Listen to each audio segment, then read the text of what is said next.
Hello my dear students of class 12, कैसे हैं आप लोग? बढ़िया। सो स्टूडेंट्स, आज हम लोग हमारा ये चैप्टर नंबर 1 बिजनेस स्टडीज़ का nature and significance of management का लेक्चर नंबर 3 शूट कर रहे हैं और आज हम लोग इस चैप्टर को कंप्लीट करेंगे। ठीक है स्टूडेंट्स, आई होप आप लोगों ने लेक्चर नंबर 1 और लेक्चर नंबर 2 देख लिया है अच्छे से एंड क्लियर है आप लोगों को। And students, while seeing video classes always use in mobile headphones. Again I request to all of you students कि आप लोग हेडफोन्स का यूज़ करिए वीडियो क्लासेस देखते वक्त, और चाहे आप लोग ऐप पर देख रहे हो या फिर आप लोग यूट्यूब पे देख रहे हो demo classes. And students, always increase your brightness in your mobile 100%, up to 100%। Clear? तो let's start our today's topic. बहुत छोटा सा टॉपिक है, इसके बाद में हम लोग क्वेश्चन और आंसर सीरीज लेंगे। First topic is coordination. What do you mean by coordination? ठीक है, कोऑर्डिनेशन का क्या मतलब है? इस एग्जाम्पल को, इस टॉपिक को समझने के लिए सबसे पहले हम लोग एक एग्जाम्पल लेते बेटा। ठीक है, आप समझना, मान लीजिए किसी भी ऑर्गेनाइजेशन के अंदर एक डिपार्टमेंट है, जैसे फाइनेंस, एक डिपार्टमेंट है सेल्स, और फॉर एग्जांपल एक डिपार्टमेंट है मार्केटिंग। ठीक है, 3 डिपार्टमेंट है, फाइनेंस डिपार्टमेंट, सेल्स डिपार्टमेंट और मार्केटिंग डिपार्टमेंट। क्लियर है? मान लीजिए मार्केटिंग डिपार्टमेंट का क्या काम होता है? ठीक है, मार्केटिंग डिपार्टमेंट का क्या काम होता है, जल्दी बताइए। हाँ बेटा, हर डिपार्टमेंट का अपना अपना एक रोल होता है। फाइनेंस डिपार्टमेंट का क्या रोल होता है? फाइनेंस डिपार्टमेंट का रोल पैसों को अलोकेट करना अलग अलग डिपार्टमेंट्स को, और इस बात का ध्यान रखना कि कम से कम पैसों में उसको मैक्सिमम रिटर्न निकालना है। सेल्स डिपार्टमेंट का रोल होता है कि सेल्स को इंक्रीज करना, और मार्केटिंग डिपार्टमेंट का रोल होता है कि प्रोडक्ट की अवेयरनेस को इंक्रीज करना और लोगों तक उस प्रोडक्ट को पहुंचाना। ठीक है, सो स्टूडेंट्स, मान लीजिए हर आदमी का अपना अपना, हर डिपार्टमेंट का अपना अपना यहाँ पे काम है। मार्केटिंग डिपार्टमेंट वाला क्या चाहेगा कि उसकी प्रोडक्ट की मार्केटिंग सब जगह हो, लोग उसके प्रोडक्ट के बारे में जाने, उसकी कंपनी के बारे में जाने। ठीक है, ये उसका रोल। सेल्स डिपार्टमेंट का रोल हमने समझ लिया कि उसकी सेल्स को इंक्रीज करना है। ठीक है, फॉर एग्जांपल हमने सेल्स डिपार्टमेंट को टारगेट दिया है कि आपको अपनी सेल्स को कितना करना है, 100 करोड़। इस साल का हमने टारगेट दिया है कि आपकी सेल को कितना, 100 करोड़। और फाइनेंस डिपार्टमेंट ने, ठीक है, फाइनेंस डिपार्टमेंट ने क्या दिया है? फाइनेंस डिपार्टमेंट ने बजट दिया है 1 लाख रुपए का। किसको दिया है? मार्केटिंग डिपार्टमेंट को, कि भैया आपका बजट कितना है? ओनली ₹1 लाख। ना आप मुझे बताइए, 1 लाख रुपए के बजट में मार्केटिंग वाला क्या इतनी मार्केटिंग कर सकता है कि सेल्स डिपार्टमेंट की 100 करोड़ रुपए की सेल हो जाए? है नहीं पॉसिबल है। ठीक है, इट इज़ इम्पॉसिबल कि 1 लाख रुपए की मार्केटिंग में 100 करोड़ की सेल करना। ठीक है, तो फाइनेंस डिपार्टमेंट को बजट इंक्रीज करना पड़ेगा। किसका? मार्केटिंग डिपार्टमेंट का। तो without finance department marketing department का बजट बढ़ नहीं सकता, एंड विदाउट मार्केटिंग 100 करोड़ की सेल्स पॉसिबल नहीं है। ठीक है, तो चीज़ें आपस में कोऑर्डिनेट या कोरिलेटेड हुई है। ठीक है, तो हर चीज़, हर डिपार्टमेंट, हर पर्सन किसी भी ऑर्गेनाइजेशन में आपस में क्या है, कोरिलेटेड है। क्या है? कोरिलेटेड। सो अब हम लोग समझते हैं कि कोऑर्डिनेशन का क्या मतलब है। It is a process by which a manager synchronise the activities of different departments is known as coordination. हर डिपार्टमेंट आपस में क्या है, कोरिलेटेड है, कोऑर्डिनेटेड है। ठीक है ना? क्यों कोऑर्डिनेटेड है? बिकॉज उसको पता है कि अगर वो अपना 100% नहीं देगा, ठीक है, या वो किसी भी चीज़ में उसकी लैकिंग हो जाएगी, तो दूसरा डिपार्टमेंट अपने टारगेट को पूरा नहीं कर पाएगा। ठीक है, सो वापस समझना क्या मतलब है। The process by which a manager synchronise, हर मैनेजर सिंक्रोनाइज आपस में एक्टिविटीज़ को सिंक्रोनाइज करता है। The activities of different departments is known as coordination. Now the second point is coordination is the force. ये वो ताकत है, it is the force that binds all other functions management, जो सबको साथ लेके चलती है, सबको बांध के रखती है। ठीक है बेटा, थर्ड पॉइंट है, coordination is sometimes considered a separate function of the management. Yes, this is important क्या होता है, हम लोगों ने फंक्शंस पढ़े थे मैनेजमेंट के, तो उसमें हम लोगों ने planning, organising, staffing, directing, controlling 5 functions पढ़े थे, बट उसमें कोऑर्डिनेशन इंक्लूड नहीं था। इसलिए कोऑर्डिनेशन को एक सेपरेट फंक्शन माना गया है, किसका, मैनेजमेंट का। अगर आपसे पूछा जाए एग्जाम में या बोर्ड्स के अंदर कि एक सेपरेट फंक्शन बताइए मैनेजमेंट का, तो आप लोग कोऑर्डिनेशन बताएंगे, या कोई ऐसा फंक्शन जो फंक्शन ऑफ मैनेजमेंट पे नहीं आता है, तो वो कौन सा है, कोऑर्डिनेशन। ठीक है। Now the fourth point is the process of coordination, the activities of an organisation begin at the planning stage. या दिस इज इम्पॉर्टेंट अगेन, कि अगर कोऑर्डिनेशन का जो प्रोसेस है वो कहाँ से स्टार्ट हो जाता है, प्लानिंग की स्टेज से ही स्टार्ट हो जाता है। जैसे ही प्लानिंग किसी चीज़ की करना हम लोग स्टार्ट करते हैं, कोऑर्डिनेशन भी हैंड टू हैंड स्टार्ट हो जाता है, बिकॉज प्लानिंग किस अकॉर्डिंग होगी। ठीक है। अगर हम लोग जब प्लानिंग करेंगे तो इस बात का ध्यान रखेंगे कि मार्केटिंग डिपार्टमेंट को कितना बजट दे जिससे वो अपनी सेल्स को कंप्लीट कर पाए, सेल्स डिपार्टमेंट। ठीक है। तो चीज़ें कहाँ से स्टार्ट हो गई, प्लानिंग से स्टार्ट हो जाए।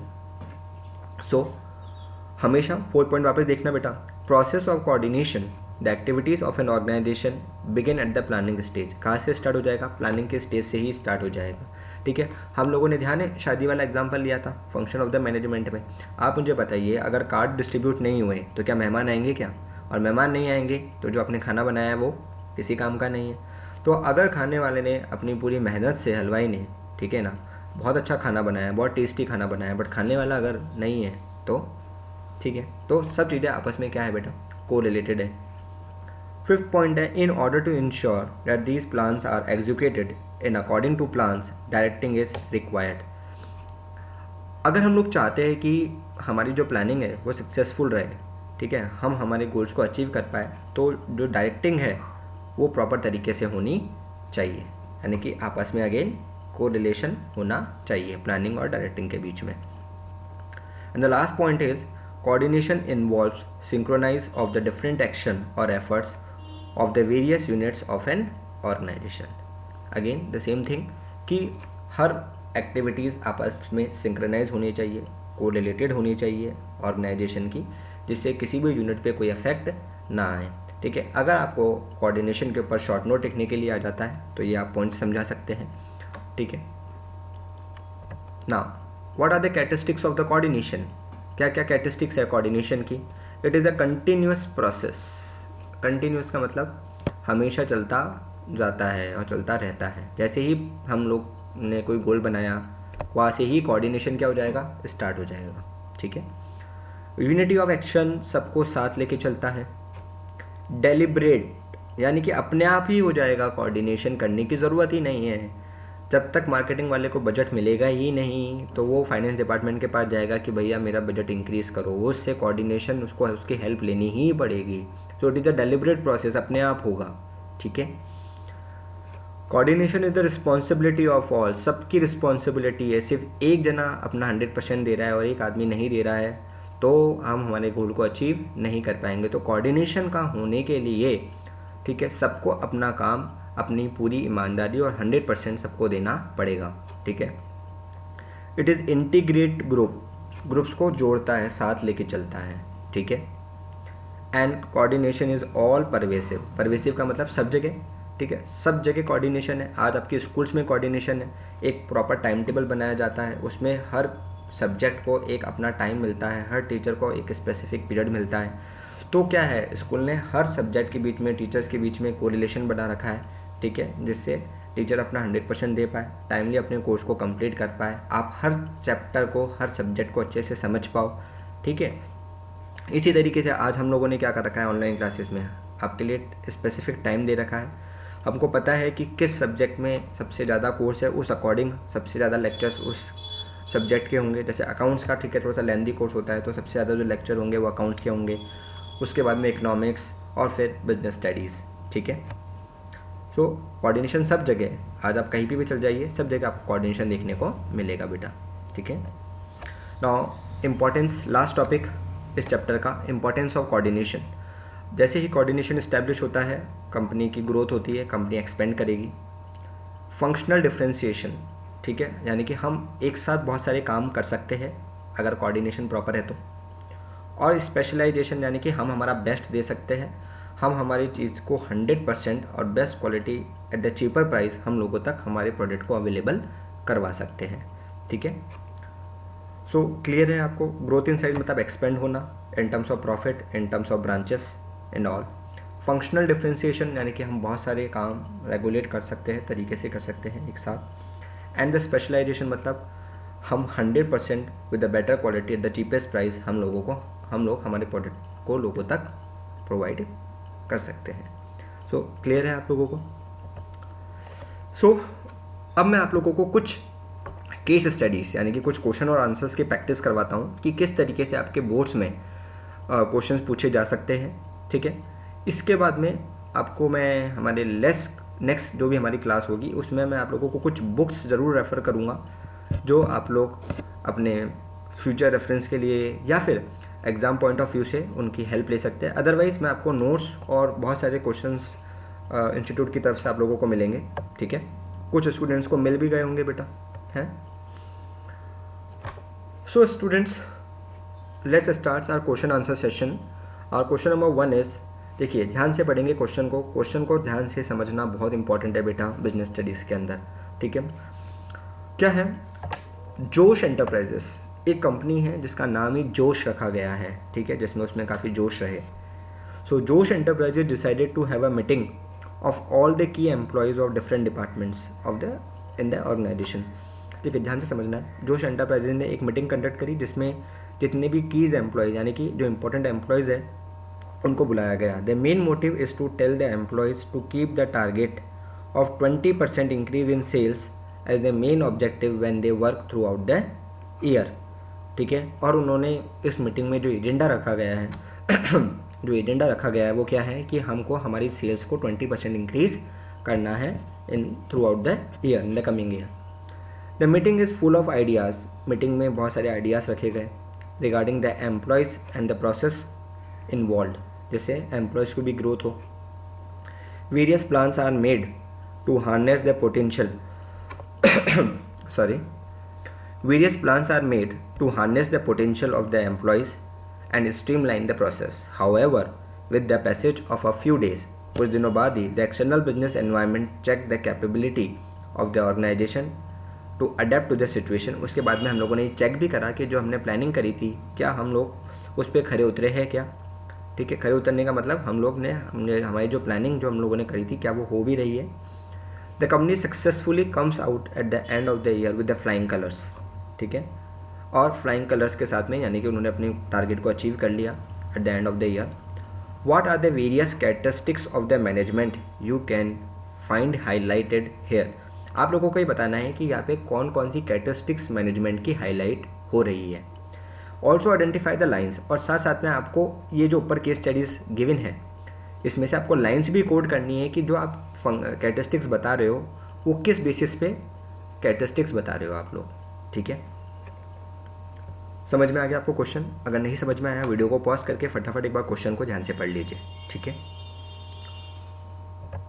सो स्टूडेंट्स, इसका आंसर आपको किस तरीके से एग्जाम में लिखना है। The various characteristics of management involve here are, सबसे पहले तो गोल ओरिएंटेड कैरेक्टरिस्टिक्स यहाँ पे इन्वॉल्व हुई है। क्यों इन्वॉल्व हुई है? क्योंकि the main motive is to tell the employees कि हमने हमारा टारगेट बता दिया कि आपको हमारी सेल्स को 20% इंक्रीज़ करना है थ्रू आउट द ईयर, ठीक है। तो एक तो एक गोल ऑब्जेक्टिव है। दूसरा है मल्टी डायमेंशनल, एक साथ बहुत सारे काम हो रहे हैं। कैसे? Various plans are made to harness the potential of the employees and streamline the process. Employees की बात की गई है, पीपल्स की बात की गई है, एंड स्ट्रीमलाइन द प्रोसेस यानी कि ऑपरेशंस बेटर तरीके से हो, इसकी भी बात मीटिंग के अंदर की गई है। यानी कि एम्प्लॉयज़ का भी ध्यान रखा जाएगा और ऑर्गेनाइजेशन को भी तरीके से कंडक्ट हो, कोऑर्डिनेशन हो, ठीक है, उसका भी ध्यान रखा जाएगा। तो इसलिए it is a multi dimensional जो काम होता है मैनेजमेंट का, वो कैरेक्टरिस्टिक्स भी यहाँ पे हाईलाइटेड हुई है। एंड लास्ट है डायनेमिक। कंपनी बहुत ज़्यादा चेंजिंग एनवायरनमेंट में नए नए आइडियाज़ ले रही है एम्प्लॉयज़ से। However with the passage of the few days the external business environment check the capability, उन्होंने कैपेबिलिटी चेक करी of the organisation and to adept the situations, और हम लोगों ने किस तरीके से उस सिचुएशन को अडेप्ट कराया और नहीं तो उसमें क्या क्या चेंजेस किए गए हैं, तभी तो हम लोगों ने हमारे टारगेट को अचीव कर लिया था, ठीक है। तो जो कंपनी है वो काफ़ी डायनेमिक भी है। तो बेटा आप लोगों को क्लियर है कि हमने लाइंस को कोड करते हुए कंपनी की कैरेक्टरिस्टिक्स, जो मैनेजमेंट की कैरेक्टरिस्टिक्स है वो बता दी है। तो इस तरीके से आपके बोर्ड्स में क्वेश्चन पूछे जाएंगे, ध्यान रखना। 11th क्लास में हो सकता है किसी स्कूल्स में डायरेक्ट क्वेश्चन पूछे गए हो, बट 12th क्लास में आप लोगों की 100%, मैं कहूँगा 90% केस स्टडीज़ तो आएगी ही आएगी बोर्ड में, ठीक है, यानी कि इनडायरेक्ट क्वेश्चन ही पूछे जाएंगे। तो क्लियर है आपको question number 1। Let's start with the question number 2, ठीक है। पहले हम लोग क्वेश्चन को ध्यान से देखेंगे, कोई भी बच्चा आंसर नहीं देखेगा, ठीक है। सामने गोल्ड लैंड प्राइवेट लिमिटेड, एक गोल्ड लैंड प्राइवेट लिमिटेड है, is a wheat producing company, जो क्या प्रोड्यूस करती है, wheat. Daily 5000 bags of wheat 10 kg each, यानी कि रोज के 5000 बैग्स बन के तैयार होते हैं और एक बैग 10 किलो का होता है। In comparison to the previous years, this year, इसको बेटा चेंज कर लीजिए, this is year,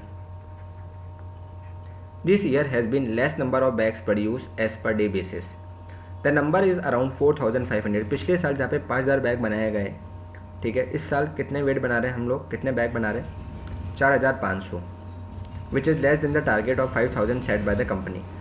sorry, company ने टारगेट सेट किया था 5000 का और बने कितने, 4500 बैग ही बन के तैयार हुए हैं। The company however had been able to reduce the cost, yes company ने अपनी कॉस्ट जरूर रिड्यूस कर ली है, involved in the comparison to the last year's spending on the production and packing of each bag. The quality of bag has also been up to the mark. अच्छा, ध्यान से समझना, cost भी कम लगी है, क्वालिटी भी अच्छी है, बट प्रॉब्लम सिर्फ एक है, हमने टारगेट अचीव नहीं किया। टारगेट था 5000 बैग बनाने का और टारगेट अचीव हुआ है 4500 बैग्स का। कॉस्ट भी कम रखी है हम लोगों ने, क्वालिटी भी अच्छी है। क्वेश्चन क्या है, identify the concept of management, यहाँ पे कौन सा कॉन्सेप्ट इग्नोर हो गया मैनेजमेंट का। देखिए बेटा, इंटायर क्वेश्चन पूछा है, ठीक है, तो क्या आंसर देंगे आप लोग। The concept ignored here is that of effectiveness वाला कॉन्सेप्ट आपसे इग्नोर हो गया है। कौन सा कॉन्सेप्ट इग्नोर हो गया है, effectiveness. As the quantity produce here is lesser, quantity कम है, ठीक है, टारगेट से। effectiveness required output to be in required quantity, time and quality, ठीक है, समझ में आया। एक चीज मैं आप लोगों के साथ में वापस शेयर करता हूं,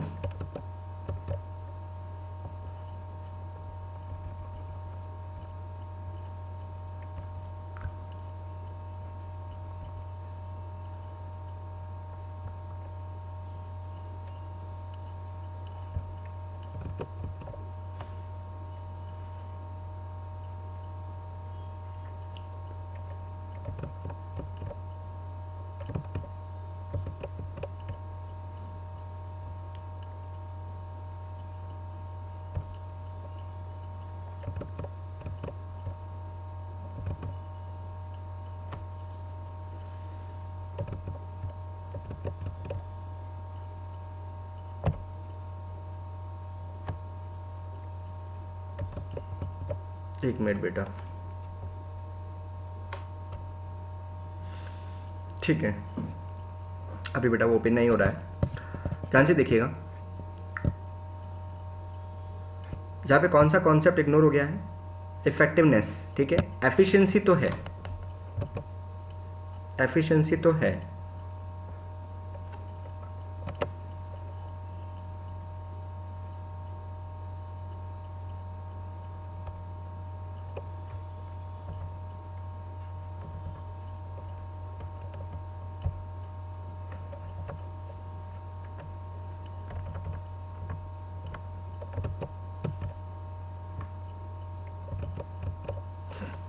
ठीक है, लेट्स इग्नोर,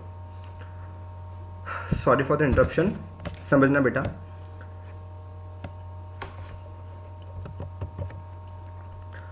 हम लोगों ने कॉन्सेप्ट पढ़ा था, ध्यान है हमारे फर्स्ट लेक्चर में, एफिशिएंसी और इफेक्टिवनेस, ठीक है। हमने क्या पढ़ा था कि इफेक्टिवनेस का मतलब होता है कि हमारे टारगेट को अचीव करना, ठीक है, ऑन टाइम, और एफिशिएंसी का मतलब होता है कम से कम पैसों में बेटर क्वालिटी में काम करके देना। तो एफिशिएंसी तो हुई है, बट यहाँ पे इफेक्टिवनेस, हमारा जो पर्पस है वो फुलफिल बिल्कुल भी नहीं हुआ है। क्लियर है। नाउ नेक्स्ट क्वेश्चन है बेटा, क्वेश्चन नंबर 3, ध्यान से समझना।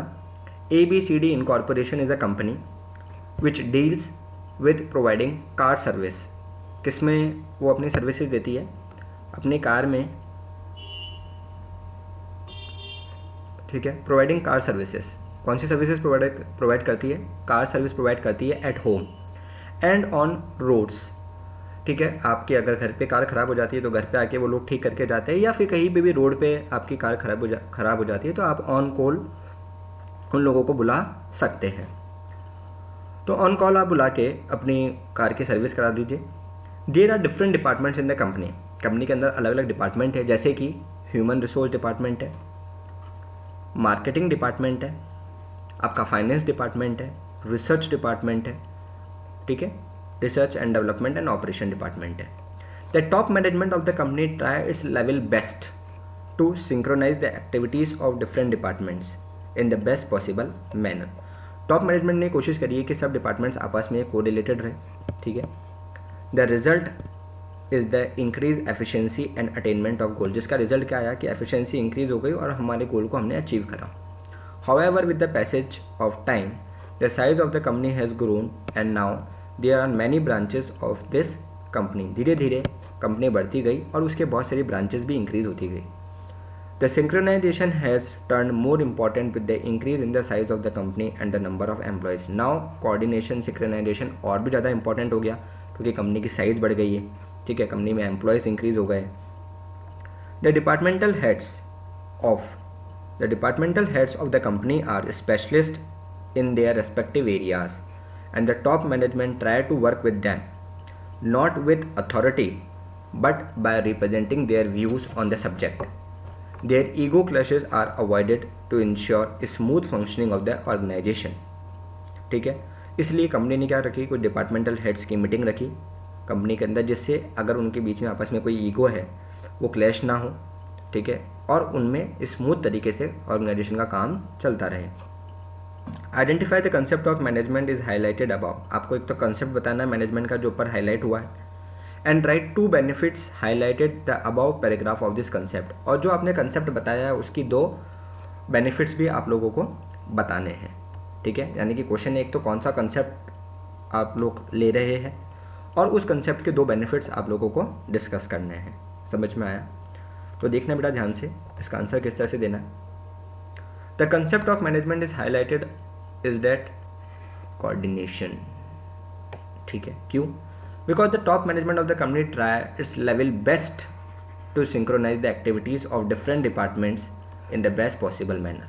क्योंकि कंपनी क्या कर रही है, लोगों को एक साथ लाने की कोशिश कर रही है। मीटिंग किस लिए रखी है कंपनी ने, कि लोग एक साथ आए, ठीक है, कोई उनके बीच में ईगो नहीं हो, कोई भी तरह का क्लैशेस नहीं हो, ठीक है। तो मेन पर्पस तो वही था मीटिंग रखने का। The importance of coordination. अब हमने कहा कि कोऑर्डिनेशन कॉन्सेप्ट ऊपर हाईलाइटेड हुआ है, तो आंसर इज कोऑर्डिनेशन। अब उसके 2 बेनिफिट्स क्या है? उसके 2 बेनिफिट है। पहला बेनिफिट है ग्रोथ इन साइज। पहला बेनिफिट क्या है? ग्रोथ इन साइज, कंपनी की जो ग्रोथ होगी। और सेकंड स्पेशलाइजेशन, हर पर्सन और हर डिपार्टमेंट अपना बेस्ट देगा, अपना 100% देगा, ठीक है, स्पेशलाइजेशन तरीके से काम करने की कोशिश करेगा, ठीक है। सो स्टूडेंट्स, क्लियर है आप लोगों को? हमारा क्वेश्चन आप लोगों को समझ में आ गया। क्वेश्चन था कि कंपनी ने कौन सा कॉन्सेप्ट हाईलाइट करा है इस केस स्टडी के अंदर और आपको उसके 2 बेनिफिट्स बताने थे, ठीक है। तो कोऑर्डिनेशन कॉन्सेप्ट है हाईलाइटेड और उसके 2 बेनिफिट है ग्रोथ इन साइज और स्पेशलाइजेशन, ठीक है। अब ढंग से देख लीजिए, एक बार आंसर को पढ़ लीजिए। नेक्स्ट है बेटा question number 4। Dheeraj, Neeraj and Suraj are 3 friends. 3 जने फ्रेंड्स हैं। They work in the same company, same company में काम कर रहे हैं। They are managers but they belong to 3 different levels of management. तीनों अलग अलग डिपार्टमेंट में है, ठीक है। सो तीनों अलग अलग लेवल पे है, यानी कि एक डेफिनेटली टॉप पर होगा, एक मिडिल पर होगा और एक सुपरवाइजरी और ऑपरेशनल। कोई 3 लेवल होते हैं मैनेजमेंट के। Every day they meet and discuss their work with each other. One day they were having a conversation, ठीक है, उनके बीच में बातचीत हो रही। तो धीरज ने क्या कहा? Dheeraj said, these days I am having a lot of problems motivating the people at shop floor. I have decided to purchase 2 new machine. I know I will have to set an example by being the best leader. वो क्या कहता है कि मैं best leader बनना चाहता हूँ. कौन कह रहा है ये बात? धीरज कह रहा है. ठीक है. अब नीरज क्या कह रहा है, ध्यान से सुनना. नीरज कह रहा है I am having problem with the sorry बेटा, I am having problem with knowing the exact requirement of people in my department. Different policies have to be informed to the employees so that they become aware of the company's goals. I have also to coordinate with other departmental heads to know their requirement. वो दूसरे department से बात भी करना चाहता है और उनकी प्रॉब्लम्स के बारे में जानना चाहता है और साथ साथ में एम्प्लॉयज़ को बताना चाहता है. ठीक है, कि उसके यहाँ पे कितने लोगों की ज़रूरत है. ठीक है. और सूरज क्या कह रहा है, ध्यान से सुनना. I have to decide for long term. I know I will be ultimately responsible for every activity. Suraj कह रहा है कि अल्टीमेटली मैं ही रिस्पॉन्सिबल हूँ सब चीज़ों के लिए और मुझे लॉन्ग टर्म चलना है. All the policies and strategies required a lot of planning before formulation. In the above case, आप लोगों ने धीरज की बात समझ ली, आप लोगों ने नीरज की बात सुन ली और आपने सूरज की बात सुन ली. अब आपको क्या बताना है. In the above case identify the different levels of management of these 3 friends belong to. आपको क्या बताना है क्वेश्चन में कि धीरज कौन से लेवल पे काम करता है, नीरज कौन से लेवल पे काम करता है और सूरज कौन से लेवल पे काम करता है. ठीक है, तो किससे लिखेंगे आप इसका answer. Dheeraj belongs to lower level. Dheeraj कौन से लेवल पे काम कर रहा है, लोअर लेवल पे, क्योंकि उसको किसको इन्फॉर्म करना है, शॉप फ्लोर. शॉप फ्लोर पे कौन है, लेबर से डील करनी है उसको. Lower level managers work at the shop floor, समझना. ठीक है, तो shop floor is the place where workers work and machines are kept. तो अगर लेबर से कौन डील कर रहा है, धीरज, तो वो कौन से लेवल पे काम कर रहा है, लोअर लेवल पे काम कर रहा है वो. ठीक है, यानी कि सुपरवाइजरी और ऑपरेशनल लेवल पे काम कर रहा है. क्लियर है. नीरज कौन से लेवल पे काम कर रहा है, मिडिल लेवल पर. नीरज कौन से लेवल पे काम कर रहा है, मिडिल लेवल पे. क्यों? Because middle level managers decided the number of employees to be required, कितने लोगों की ज़रूरत है और उसकी. ठीक है ना. And he also to coordinate with the other departments, और उसका काम है आपस में डिपार्टमेंटल हेड्स के बीच में कोऑर्डिनेशन रखना. ठीक है. और जो सूरज है अल्टीमेटली वो कौन से लेवल पे काम कर रहा है, टॉप लेवल पे. क्यों? Because top level managers is required to the plan for the long term basis, because long term के बारे में वही लोग सोचते हैं. And he is responsible, ultimately सब चीज़ों के लिए टॉप लेवल ही रिस्पॉन्सिबल होता है. तो समझ में आया है आपको कि धीरज लोअर लेवल पे क्यों करता है, नीरज मिडिल लेवल पे और सूरज टॉप लेवल पे. ठीक है. तो आपको किस तरीके से एग्जाम में आंसर्स लिखना है, ठीक है, आप लोगों को समझ में आ रहा है किस तरह से क्वेश्चंस पूछे जाएंगे आप लोगों से. ठीक है, क्वेश्चंस को बस ध्यान से समझना है, आंसर्स बहुत इजी होते हैं. ठीक है बेटा. नेक्स्ट क्वेश्चन है question number 5. Faulty works incorporation has a very dynamic plant superintendent. ठीक है, faulty works incorporation has a very dynamic plant superintendent. एक फॉल्टी वर्क्स कंपनी है जिसमें जो प्लांट सुपरिटेंडेंट है वो काफ़ी ज़्यादा डायनेमिक है. ठीक है. Amit who is fond of dealing with through situation, और जो वो प्लांट सुपरिटेंडेंट है वो कौन है, अमित है. ठीक है, कौन है, Amit. He is a perfectionist who believe in doing quality management. Every week he prepare a schedule with helps in minimization of wastage of efforts and time of the department. वो हर बार क्या करता है, ये कोशिश करता है कि वेस्टेज हो वो कम से कम हो, कंपनी का टाइम बचे और मैक्सिमम रिजल्ट्स आए. ठीक है, कौन, Amit. He however is upset with the cut throat competition among the employees which is having a negative impact on the overall production.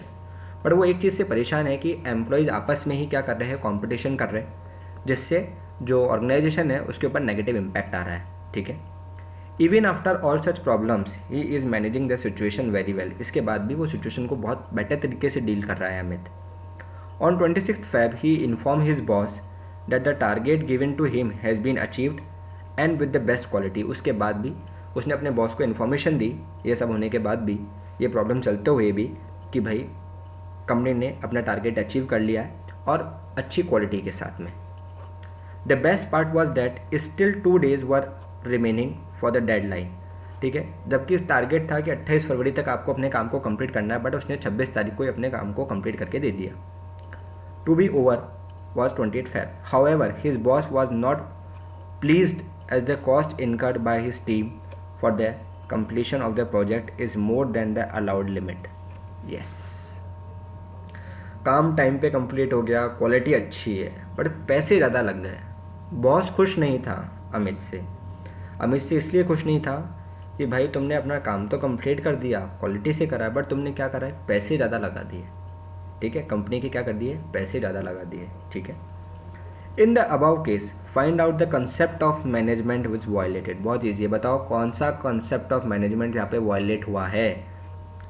And also tell at what level of management does Amit work. और साथ साथ में ये भी बताना है कि अमित कौन से लेवल पे काम करता है. ठीक है, 2 क्वेश्चन पूछे गए, कौन सा कंसेप्ट वायलेट हुआ है यहाँ पे और अमित कौन से लेवल पे काम करता है. ठीक है. So answer is the concept of management which have been violated are cooperation और एफिशिएंसी. यस, आपके दिमाग में एफिशिएंसी आया था. ठीक है, आप लोग एफिशिएंसी लिखेंगे तो आपको समझ में आएगा. ठीक है, आंसर आपका सही है, बट साथ साथ में कॉपरेशन भी कॉन्सेप्ट ऐसा था जो यहाँ पे पूरा नहीं हो पाया. ठीक है, क्योंकि लेबर में आपस में नहीं बनती है. ठीक है, और जिसको अमित ने डील नहीं कर पाया, अमित आपस में कॉपरेशन नहीं बिठा पाया, उसने टारगेट अचीव करवाया बट कॉपरेशन तो नहीं था लेबर्स के बीच में. ठीक है, तो there is so much competition among the employees that there is a negative outcome, जिसकी वजह से पैसे ज़्यादा लग गए. And there has been more than expected spending. Expected मतलब पैसे ज़्यादा लग गए. ठीक है, रिसोर्सेज ज़्यादा लग गए which has lead to increase in the overall cost incurred, जिससे एफिशिएंसी वाला कॉन्सेप्ट भी पूरा नहीं हो पाया. तो आपको समझ में आया कि कौन सा कॉन्सेप्ट वायलेट हुआ, एक तो कॉपरेशन, दूसरा एफिशिएंसी. ठीक है. Now the concept of management which have been followed are coordination. Every week he prepare schedule and thus bring down the wastage of efforts and effectiveness at the work is completed before time with reputed quality. अच्छा, कौन सा concept follow करा है, एक तो coordination पूरा हुआ है, दूसरा इफेक्टिवनेस पूरा हुआ है. नाउ आपका दूसरा क्वेश्चन जो था, Amit works at the middle level. क्यों? क्योंकि वो अपने बॉस को अपनी बात बता रहा है, डायरेक्टर को. तो बॉस को कौन बात बताता है, मिडिल लेवल मैनेजमेंट अपनी बात बताता है. और प्लांट सुपरिटेंडेंट है तो डेफिनेटली उसकी पोजीशन कौन सी हुई, middle level, is a middle level manager. ठीक है. सो वापस समझना बेटा. In the above case find out the concept of management violated and the concept followed. 2 question पूछे गए आपसे, एक तो कौन सा कंसेप्ट वायलेट हुआ है और कौन सा कंसेप्ट फॉलो हुआ है. एक तो कौन सा कंसेप्ट आपका वायलेट हुआ है और कौन सा कंसेप्ट आपका फॉलो हुआ है. और तीसरा क्वेश्चन था कि अमित कौन से लेवल पे काम करता है. तो जो कंसेप्ट वायलेट हुआ है वो तो हुआ है कॉपरेशन और एफिशिएंसी, और जो कॉन्सेप्ट फॉलो हुआ है वो है कोऑर्डिनेशन और इफेक्टिवनेस. और अमित काम करता है मिडिल लेवल मैनेजमेंट पे. तो तीनों के आंसर आपको मिल गए. किस तरीके से आंसर देना है ये भी आपको समझ में आ गया होगा. ठीक है. इसी के साथ में बेटा हम हमारे चैप्टर को कंप्लीट करते हैं. आई होप आप लोगों को समझ में आया है इस चैप्टर अच्छे से. ठीक है. एंड स्टूडेंट्स, साथ साथ में आप लोगों को सबसे इम्पॉर्टेंट ये बात का ध्यान रखना है कि आपको क्वेश्चन आंसर्स किस तरीके से प्रेजेंट करने हैं और क्वेश्चन को किस तरीके से समझना है. ठीक है. मैं आप लोगों को एक PDF नोट्स आप लोगों को, बहुत सारे बच्चों के पास पहुंच गए होंगे और जिसके पास नहीं पहुंचे आप मुझे व्हाट्सअप करके वो नोट्स ले सकते हैं, जो भी स्टूडेंट रजिस्टर है हमारे इंस्टीट्यूट पे. ठीक है. तो आप वो सारे क्वेश्चंस पढ़ेंगे, उनके आंसर्स देंगे. उनके आंसर्स मैं आप लोगों को 2 दिन बाद दूंगा, पर 2 दिन में आप लोगों को वो सारे क्वेश्चन सॉल्व करने हैं. ठीक है. और आप लोगों को मुझसे शेयर करना है. अगर आपको कोई प्रॉब्लम आती है उसके बाद भी तो आप मुझे व्हाट्सअप कर सकते हैं. ठीक है बेटा. Till then be safe in your homes. Thank you so much.